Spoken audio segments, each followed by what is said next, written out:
Man, making a 12-minute animatic animation episode thing in 2 weeks sure was something.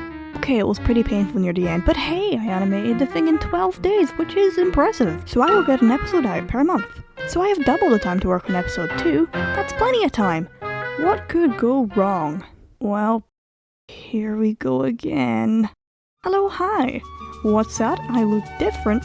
Why, thank you for noticing. So, funny story, the other week, month, I don't know when it was, I was deleting some files on my computer as it was getting kinda slow, and, well, turns out I accidentally deleted all the sprites, and the lovely location I was at too.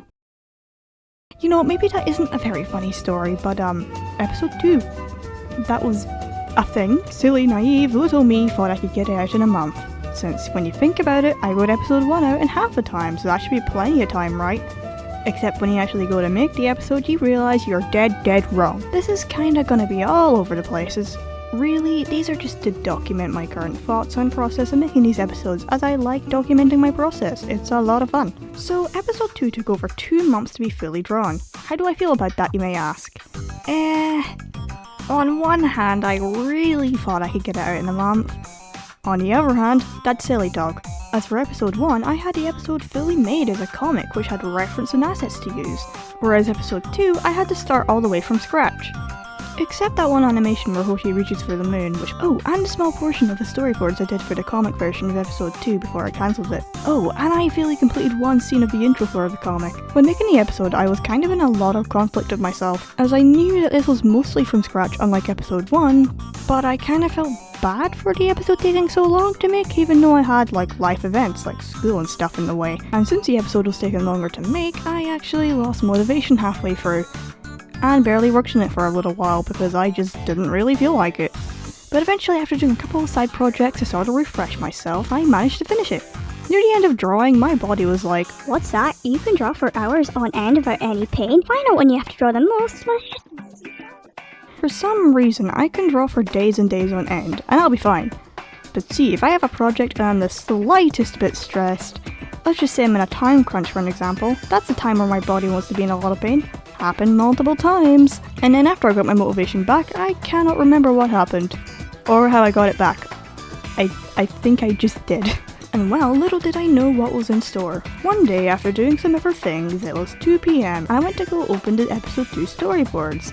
And it got kinda corrupted, and I panicked, of course. Luckily, I had multiple backups, one on my Android tablet that I used to draw and work on the episode on the go, I never saved on my computer, and I had already had all the frames rendered as PNGs crediting the animatic, so that was no biggie. I'm sure this is the worst working on this episode will get. So day by day, I would work on many files for every shot for each scene, and well, it wasn't until I first worked on this one shot of Aaron's sketchbook I did line art, and I did the flats, the shading, the lighting, etc. I did everything. I was finished, and when I work on files, I tend to not save them too often as, yes, Krita does crash quite a lot, and because of its autosave system, I don't lose any work at all, so it's fine. Anyway, so I finish this scene right, and so I go to save, and Krita stops responding. It's fine, this always happens. Let me just open it back up real quick. It's only saved the flats! That moment, the darkest of fears entered Psyche's mind. It was a sense of dread unlike any he had ever experienced before. So I was a little mad, but it's fine. I go to do the shot again, and Krita crashes again and again. I swear I finished this shot like 5 times and it kept crashing and kicking me back to the flats. I had never felt so much rage towards art in my life. I actually almost rage quit, until I decided to resave the file as a new name, and bam, it was fine. But I rage quitted anyway, as I was mad having to redo all that work multiple times again and again, but hey, at least that won't happen again. Alright, finish this shot. Man, I've been working on so many files today, and all has been fine. Let's just save it real quick. The following is my live reaction to losing even more work than I did the previous night. I'm so angry right now. I want to obliterate all of you. I have had to reshade this scene from the flats to the finished look of it 5 times. Every time I saved it, Krita was like, not today, I'm going to crash on you and only auto-save it when you're at the flats. If you can save a PNG, I will give your computer a star. A gold little star just for you. Wow, it actually did it about crashing. Oh my.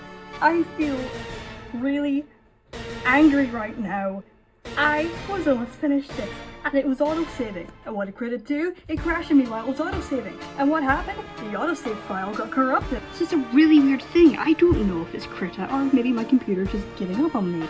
But it's like, for some reason, I will animate the entire day. Oh yeah, things will be fine until I work in this one file. And then it's like, not today. And when I'm nearly finished this one file and I go to save it, bam, it crashes completely out of nowhere. And the autosave doesn't do anything, that corrupts. And just, I'm so mad. The only way to fix it is to somehow change the file name.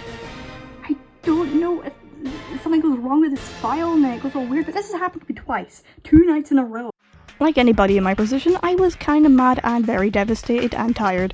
I didn't know the file just got corrupted or something. You know, Critter has been crashing a lot more often and acting a little strange when I save and render animations.